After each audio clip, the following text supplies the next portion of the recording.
오늘 본문을 우리가 7절까지만 읽었는데요. 사실 오늘 본문은 20절까지가 한 단락입니다. 그래서 1절부터 20절까지에는 예수님께서 거라사라고 불려지는 지역에 들어가서 귀신 들린 한 사람을 고치시는 사건입니다. 짧게 요약하면 귀신 들린 사람을 고치신 사건이다, 이렇게 보시면 됩니다.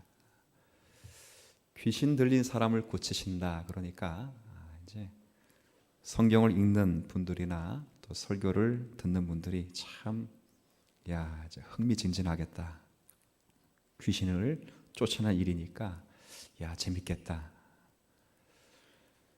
근데 성경은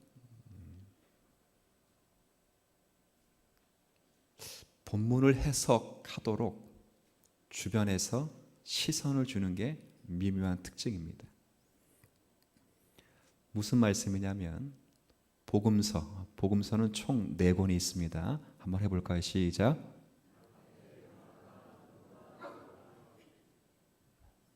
네. 다 아시는 거죠? 너무 쉬운 거 물어가지고 목사님은 날 뭘로 보고 알로 보고 그러면서 이제 대답 안 하신 거 아니겠죠? 대답 안 하신 분들 이렇게 본 거예요, 제가. 사복음서, 이 복음서의 내용은 예수님께서 행하신 모든 일들을 다 기록해 둔 게 아닙니다. 반드시 이 사실을 알아야 됩니다. 예수님이 행하신 모든 이적이 복음서 안에 들어간 것도 아니고, 예수님이 행하신 모든 설교가 복음서 안에 들어간 것도 아니고, 예수님이 가르치신 모든 말씀과 전도하신 모든 일들이 복음서에 기록되어 있는 것이 아닙니다. 복음서에는 각각 기록자가 가장 필요한 것들, 어떤 목적을 두고 자신이 예수가 누구신가를 증거하기 위하여 가장 필요하고 중요한 것들만, 목적을 가지고 기록한 것이 복음서. 마가 복음도 마찬가지입니다. 마가가 예수님이 누구신가를 전하기 위해서 예수님이 하셨던 수많은 일들 가운데 자신이 전하고자 하시는 그 예수와 맞는 그 이적과 기적과 가르침만을 선별해서 지금 기록하고 있다, 그 말이에요.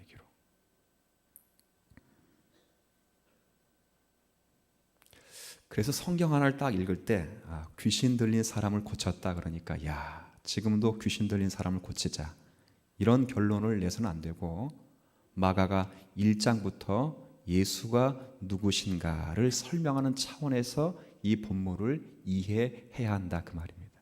자, 이해되셨어요, 여기까지? 자, 그럼 마가는 예수님을 누구로 소개하고 싶을 원하실까? 자, 하나님의, 그 다음 제가 하나님의, 그러면 여러분 뒷말 하시면 돼요. 하나님의, 다시 한 번에 합시다. 시작. 하나님의 아들.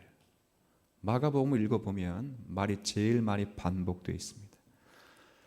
그래서 오늘 본문도 그냥 귀신을 쫓았다, 그래서 나도 귀신 쫓아보자, 이런 일이 있다, 그런 이야기를 하자는 것이 아니고 1장부터 줄곧 이해해온, 마가가 우리에게 설득시키고자 하시는 예수님이 누구신가는 대목으로 이해를 하셔야 이 본문을 잘 이해할 수 있습니다. 제가 예방주사를 놓고 설교를 시작하는 겁니다. 바로 앞 단락에서 제자들이 질문하고 반응한 그 답에 대한, 그 내용에 대한 답을 주고 있는 내용이 바로 오늘 본문이에요. 본문. 자, 이제 어떤 질문을 했는가? 이 앞 단락이라는 것은 4장 마지막 단락인 35절부터 41절까지. 제가 그 본문을 그냥 구도로 설명할게요. 구도로. 성경 나중에 제가 봅시다 할 때 봐요, 그냥.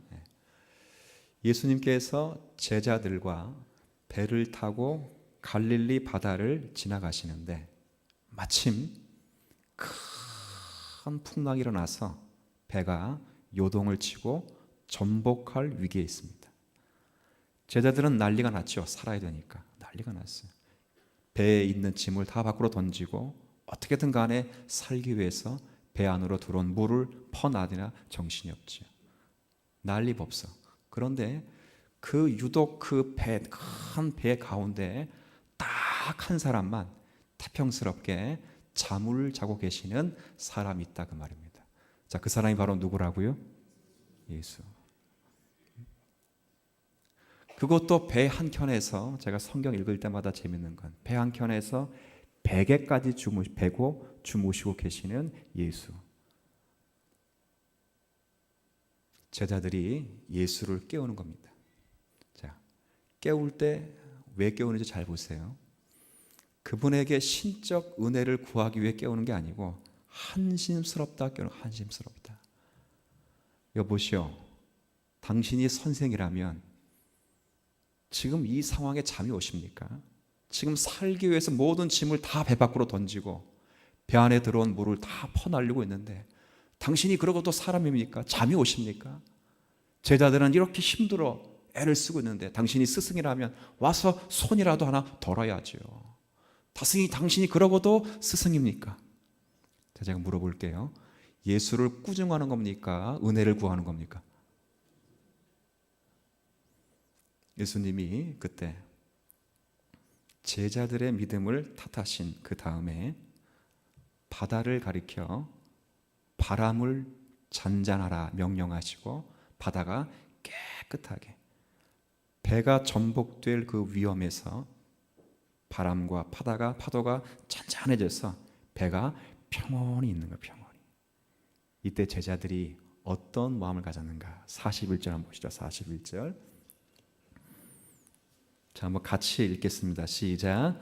그들이 심히 두려워하여 서로 말하되 그가 누구이기에 바람과 바다도 순종하는가 하였더라. 자, 여기서 그들이, 이때 그들은 누구예요? 그들.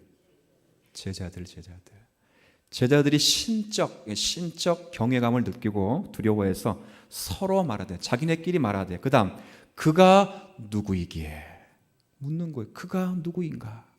사람 이상이면 분명한데 과연 그가 누구인가?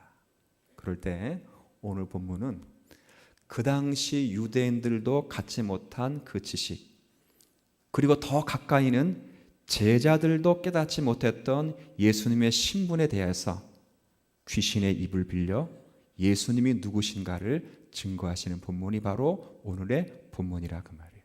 그래서 7절에 그 답을 이렇게 내고 있습니다. 7절. 제가 다시 우리 앞부분까지 한번 같이 읽죠. 시작. 큰 소리로 부르짖어 이르되 지극히 높으신 하나님의 아들 예수여, 나와 당신이 무슨 상관이 있나이까? 저 사람이 과연 누구인가? 제자들도 예수의 신분을 알 수 없을 때 예수님께서 귀신의 힘을 빌려 그 귀신을 제압하여 예수님이 과연 누구신가 그럴 때 지극히 높으신 하나님의 누구라고요? 이 말은 바꿔 말하면 예수가 누구시라? 하나님이시다. 자, 누구에게 가르치는 겁니까? 누구에게 지금? 41절 읽었잖아요. 지금 그들이 서로 말하되 저가 누구이기에, 그럴 때 귀신의 입을 빌려 지극히 높으신 하나님의 아들이시도다. 그러면 누구에게 가르치는 거예요? 그걸? 제자들. 자, 본문은 이렇게 다가와야 됩니다. 이런 시각을 가지고 오늘 본문을 한번 같이 읽어보죠. 자, 이제 제가 구두로 다시 설명합니다. 예수님께서 조금 전에 방금 앞달락에 소개된 대로 폭풍우를 잠재워 오셔서 바다가 잠잠게 됐어요. 그래서 배는 안전하게 이제 갈릴리 바다 건너편인 거라사인 지역에 배가 와 닿은 것입니다.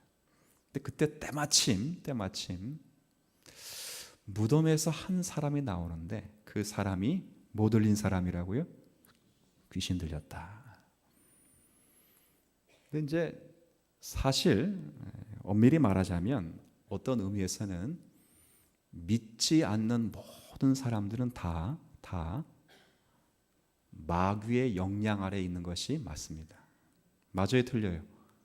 목사님, 그 무슨 그런 엄한 말씀을 누가 책임지라고? 그 제가 책임질 게 아니고 사도 바울이 말씀하고 있는 내용이에요. 그때에 그가 허물과 죄로 죽었던 너희를 살리셨도다.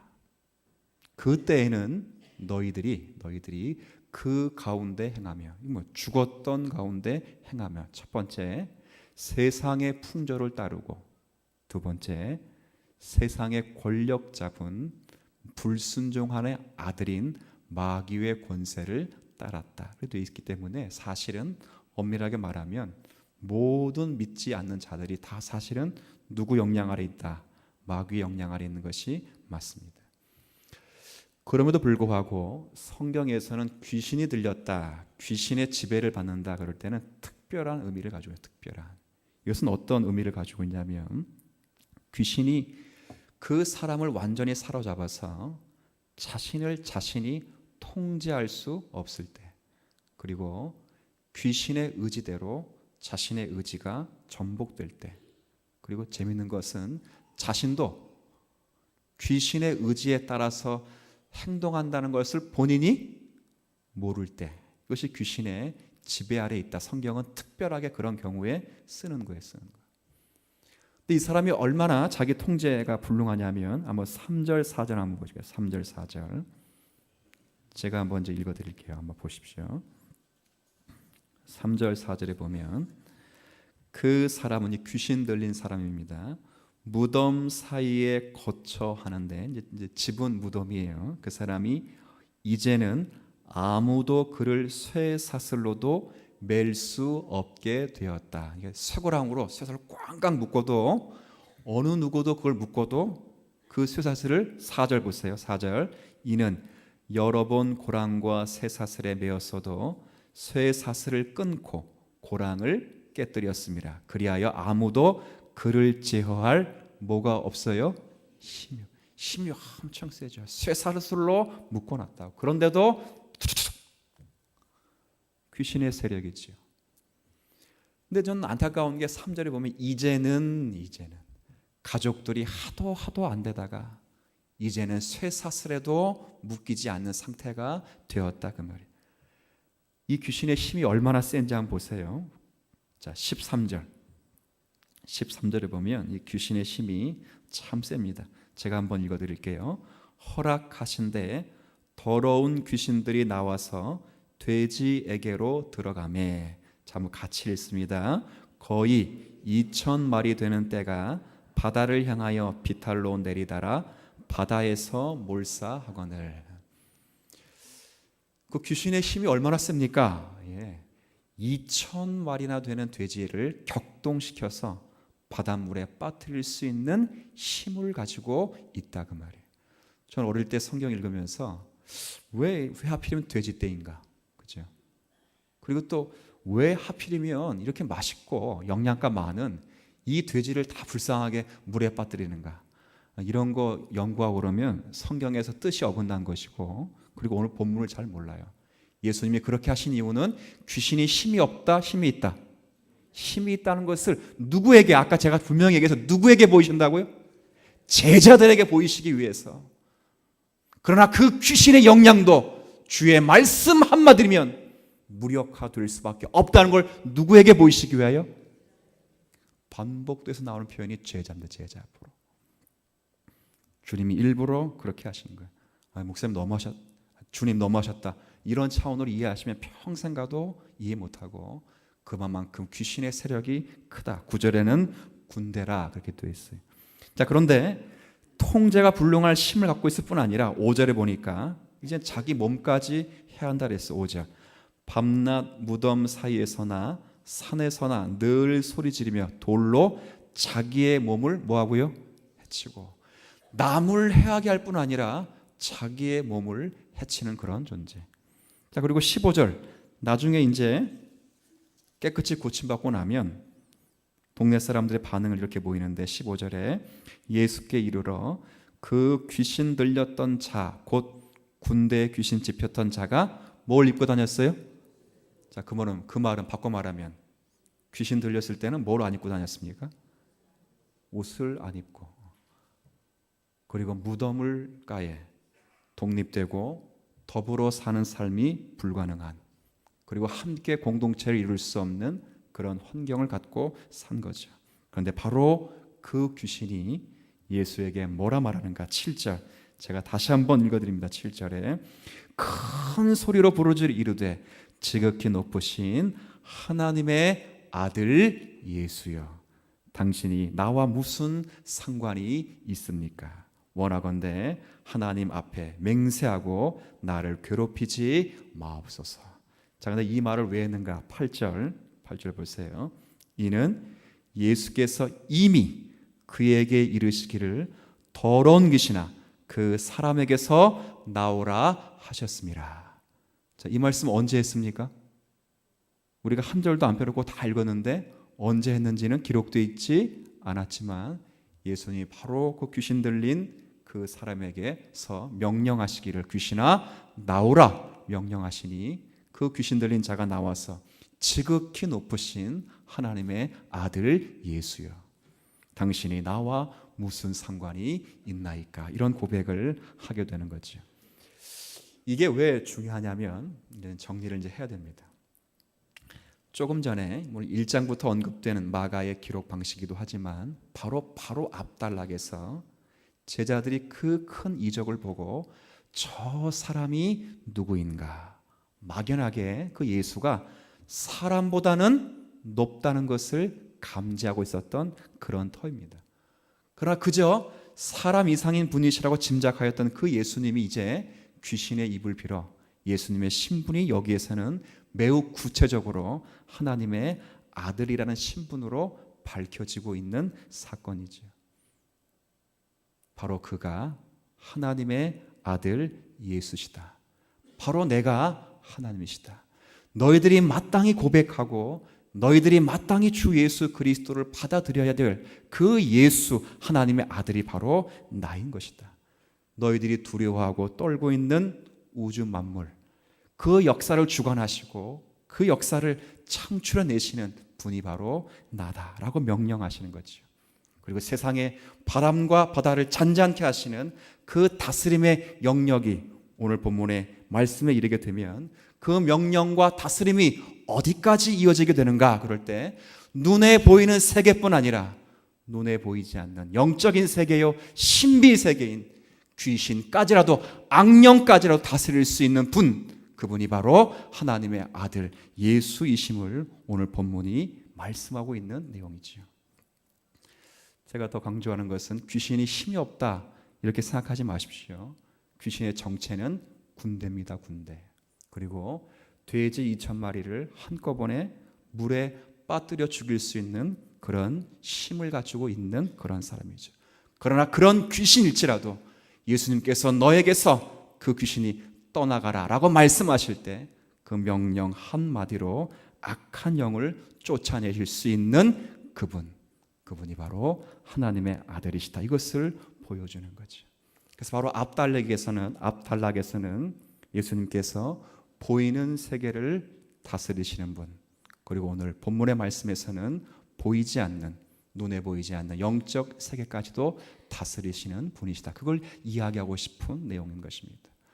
바람과 바다까지라도 잠잠케 하시면서 너희들이 눈에 보이는 것들을 다스릴 수 있는 분이 예수 그리스도 하나님의 아들이시고, 동시에 그 다스림이 너희들이 눈에 볼 수는 없지만 바로 영적인 세계, 보이지 않는 세계, 눈에 안 보이는 세계, 신령한 세계까지라도 말씀 한마디로 다스릴 수 있는 분, 바로 예수, 내가 바로 하나님의 아들이시며 하나님이시다. 이것을 강조해 보이시는 본문이 바로 오늘의 본문입니다. 자, 그러면 오늘 본문은 이제 그 정도 이렇게 문맥을 이해하도록 하게 하시고, 오늘 본문은 이 본문을 가지고 제가 조금 전에 말씀드렸지만 이 기적을 가지고 예수님은 누구를 가르치고자 싶었던 것입니까? 아까 4장 41절 그들이 서로 말하되 이 사람이 누구냐를 때 그 사람들이 누구예요? 그들이 제자들. 똑같습니다. 마가가 이 복음을 가지고 지금 누구를 가르치기를 원하시냐면 세상의 마귀 권력 앞에 있는 자들이 아니라 저와 여러분처럼 예수를 그리스도로 고백하고 있는 우리들을 가르치고자 하시는 오늘의 말씀이다 그 말이에요. 자, 그러면 이제 정신을 차리고 절 보세요. 목사님, 저는 예수 안 믿지 않는데요. 저는 예수 믿는데요. 예수를 하나님의 아들로 믿고 저는 예수님을 나의 구주로 믿는데 뭘 굳이 이걸 가지고 예수가 하나님의 아들 되심을 믿도록 하시고야 증거하고 계십니까? 라고 반문할 수 있겠죠. 그러나 오늘 마가에 원하는 말씀하는 것은 예수가 하나님의 아들 되심을 믿는 것뿐 아니라 그 보이지 않는 영적인 세계를 다스릴 수 있는 그 예수 그리스도 하나님의 아들, 하나님이신 예수가 우리의 구원자가 되실 뿐 아니라 지금도 말씀으로 저와 여러분을 다스리시고 우리를 기뻐하시며 우리를 상대하고 계심을 오늘 말씀을 통하여 깨닫기를 간절히 원하시고 계신다 그거죠. 오늘 핵심은 그겁니다. 바다와 바람이, 귀신이 예수를 어떻게 할 수 없다. 그분이 바로 하나님의 아들이시기에 그분 말씀 한마디로 바람과 바다를 잠잠케 하실 수 있고 말씀 한마디로 악한 영을 쫓아내실 수 있는 분이시다. 그러나 이것을 제자들에게 말씀하는 이유는 바로 그 너희들의 눈앞에 있는 그 예수, 바로 내가 하나님의 아들이시며 그리고 너희와 함께하고 있다. 그것을 가르치고자 원하셨던 거지요. 오늘 말씀도 마찬가지입니다. 제가 여러분에게 좀 이 말씀을 가지고 설명하고 싶은 내용은 이겁니다. 우리가 바로 이 예수에게 소속되었다는 것이 얼마나 큰 복인가를 여러분이 오늘의 말씀으로 확인받게 되기를 먼저 주님의 이름으로 축복을 드립니다.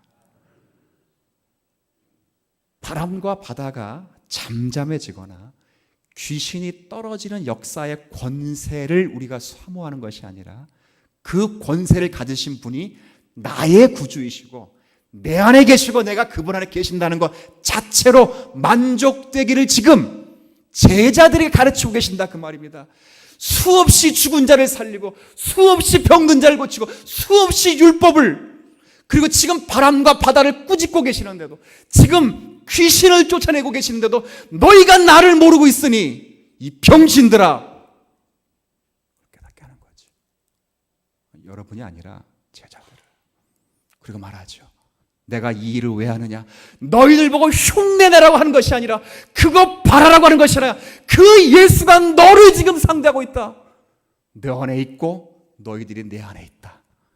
그래서 너희들은 실패된 인생이 아니고 어떤 기적보다 더 큰 기적으로 구원을 받은 하나님의 백성들이다. 자랑스러워해라. 그걸 지금 오늘 가르치고 있다 그 말입니다. 자, 오늘 조금 더 말씀이 이해가 되셨어요? 조금 더 들어가 봅시다. 그러면 계속 들어갑시다. 누가복음 10장에 보면 예수님이 70명의 제자를 따로 선별해서 뭘 보냅니까? 전도, 그렇죠. 전도하라고 전도 특공대를 보내는 거 아니에요? 그러면서 예수님께서 내가 예수가 하나님의 아들 되신 것과 하나님의 나라가 이 땅에 왔다는 것을 알려라. 그리고 예수님의 명령대로, 예수님의 약속대로 가서 예수가 하나님이시다, 그리고 하나님의 나라가 이미 왔다 전합니다. 근데 참 재밌는 것은 예수님께서 말씀하신 대로 그 복음을 전하니까 병든 자가 고침을 받고 귀신들이 항복을 하게 되었다 그 말입니다. 그러니까 제자들의 기쁨이 상상이 되시겠어요? 예수가 하나님이시다, 하나님의 나라 가까이 왔다, 회개하고 천국을 받아들여라, 그런 말씀을 전하니까 병든 자가 일어나고 귀신이 쫓아지는 놀라운 역사가 일어났어요. 제자들이 너무 기뻐, 70명의 전도대원이 너무 기뻐서 예수님 앞에 돌아와서 뭐라 말합니까? 예수님, 너무 큰 은혜를 받았습니다. 내가 너무 큰 기적을 누렸습니다. 뭔데? 글쎄, 복음을 전하니까 귀신들이 항복하고 쫓겨나더이다.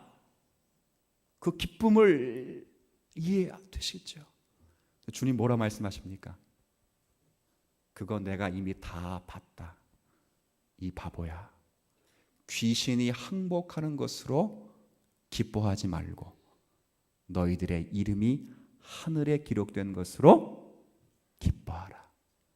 너희들이 하나님의 자녀이라면, 너희들이 하나님의 신분된 예수를 그리스도라 부를 수 있다면 그런 것들은 얼마든지 부수적인 결과로 따라오는 결과물 뿐이지, 진정한 기쁨과 기적과 권세는 그 예수가 너희 안에 있고 너희가 예수 안에 있으며 너희의 이름이 하나님의 자녀된 특권을 가지고 있는 것, 이것이 가장 큰 기적이니라. 이것을 말씀하고 있는 터라 그 말입니다. 제가 왜 이런 말씀을 드릴까요? 우리가 이와 같기 때문에 그렇습니다. 우리가 제자와 같고 우리가 70명의 전도 대원과 같이 우리의 진정한 존재의 기쁨을 알지 못하고 다 우리는 예수를 믿어 누리는 더하시는 은혜의 기쁨으로 우리의 하나님의 자녀된 특권을 망각하고 있기 때문에 오늘 예수님이 마가를 통하여 우리에게 이 가르침을 주고 있는 터라 그 말이에요. 오늘 우리가 이 본문을, 이 말씀을 분명히 해둬야 됩니다. 여러분, 그 구약 시대를 보면 이스라엘 백성들의 계속된 실패가 뭐냐면, 참 재밌는 게 끊임없이 이스라엘 백성들은 두 가지를 합니다. 첫 번째는 하나님을 섬기면서도 누구를 섬긴다?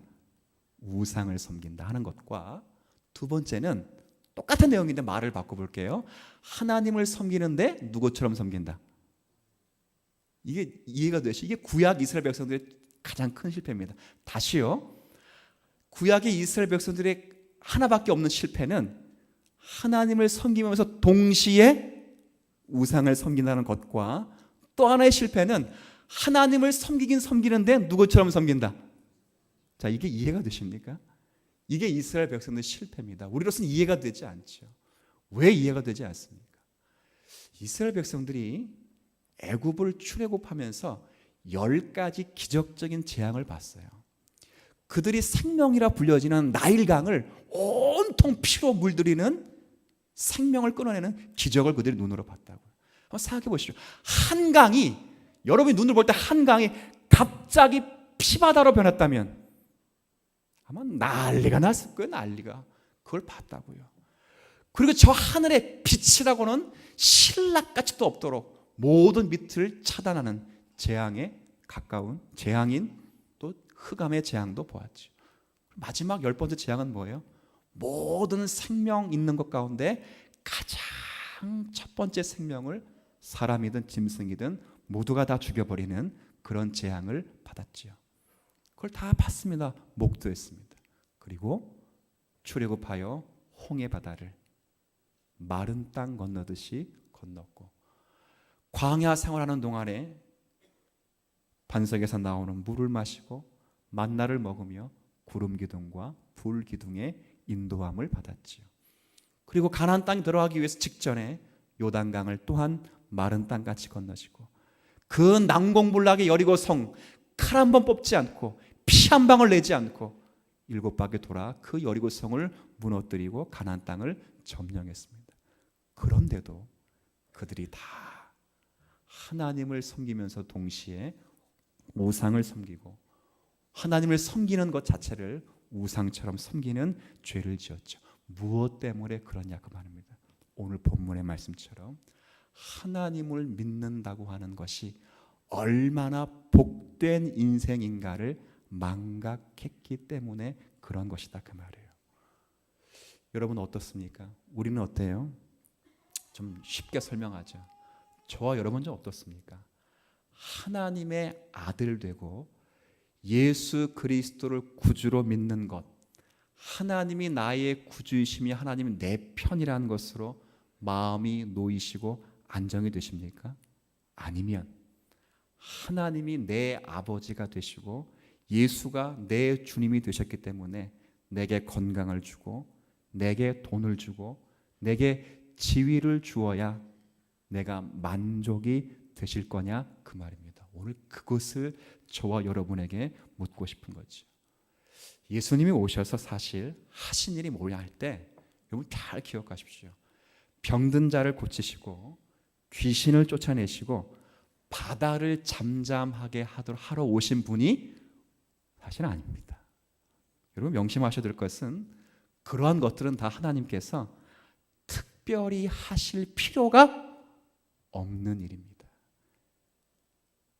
그걸 하신다고 해서 하나님이 더 영광을 받으시거나 그 일을 하신다고 해서 하나님의 능력이 더 세지거나 그것을 한다고 해서 더 주님이 영향력을 미치는 것이 결코 아닙니다. 그러나 그 일을 행하시는 단 한 가지 이유는 바다를 잠잠케 하시고 귀신을 말씀으로 쫓아내신 그 권세를 보이신 이유는 그 권세를 가진 그 예수가 지금 저와 여러분의 구주가 되시기를 원하셔서 찾아오셨다는 것을 가르쳐 보이시기 위하여 우리에게 말씀하고 있다 그 말이에요.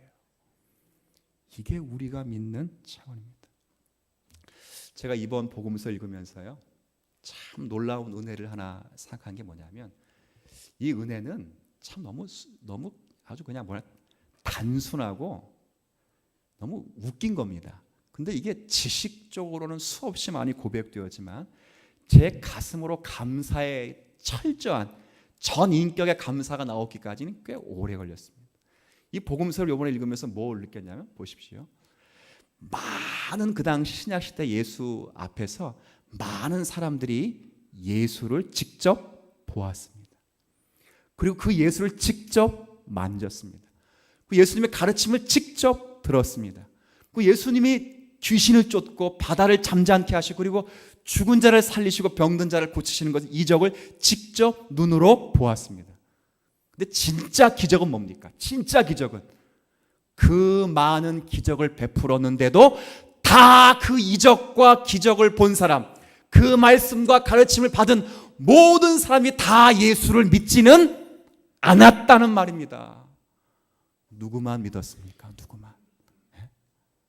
수많은 사람이 예수를 보고 수많은 사람이 예수의 이적을 목도하고 수많은 사람이 예수의 가르침을 받았어도 그들이 다 예수를 믿은 것이 아니라 성경에 기록된 대로 청한 사람은 많되 택한 사람은 작다 말씀하신 것과 같이, 비유를 통해 말씀하신 바와 같이 이것이 저희들에게 허락되지 않아도 저와 여러분 너희들에게 허락된 것처럼 하나님의 선택하시고 하나님의 은혜를 베푸시기로 작정하신 자들만 그 예수를 구주로 믿고 있다는 것이 얼마나 큰 기적인가를 복음서가 우리에게 가르치고 있는 바라 그 말이죠. 여러분, 이제 좀 노골적으로 얘기합시다. 지금도 여러분에게 이적이 필요합니까? 지금도 여러분에게 바람과 바다를 꾸짖고 계시는 주님이 계시기를 원하십니까? 지금도 귀신을 쫓아주시는 주님이 내 곁에 계셔서 그렇게 하시길 원하십니까? 아니요. 여러분이 참 귀한 것은 단 한 번의 이적으로 예수를 그리스도로 알아보셨다는 것이 인생에 누릴 수 있는 가장 큰 기적과 은혜임을 믿어 의심치 않는 성도 되시길 바랍니다. 수없이 많은 기적을 눈으로 목도하고 수없이 많은 권세를 가지신 예수의 이적들을 가슴으로 보았어도, 눈으로 보았어도 그들이 그 권세 앞에 무릎을 꿇지 못했는데, 우리는 단 한 번의 이적을 따라 그 이적을 목도하고 예수를 그리스도라 구주로 영접할 수 있는 것은 기적 가운데 기적이라 그 말이에요. 누구의 기적이냐? 주님의 기적이라 그 말입니다. 여러분 보세요.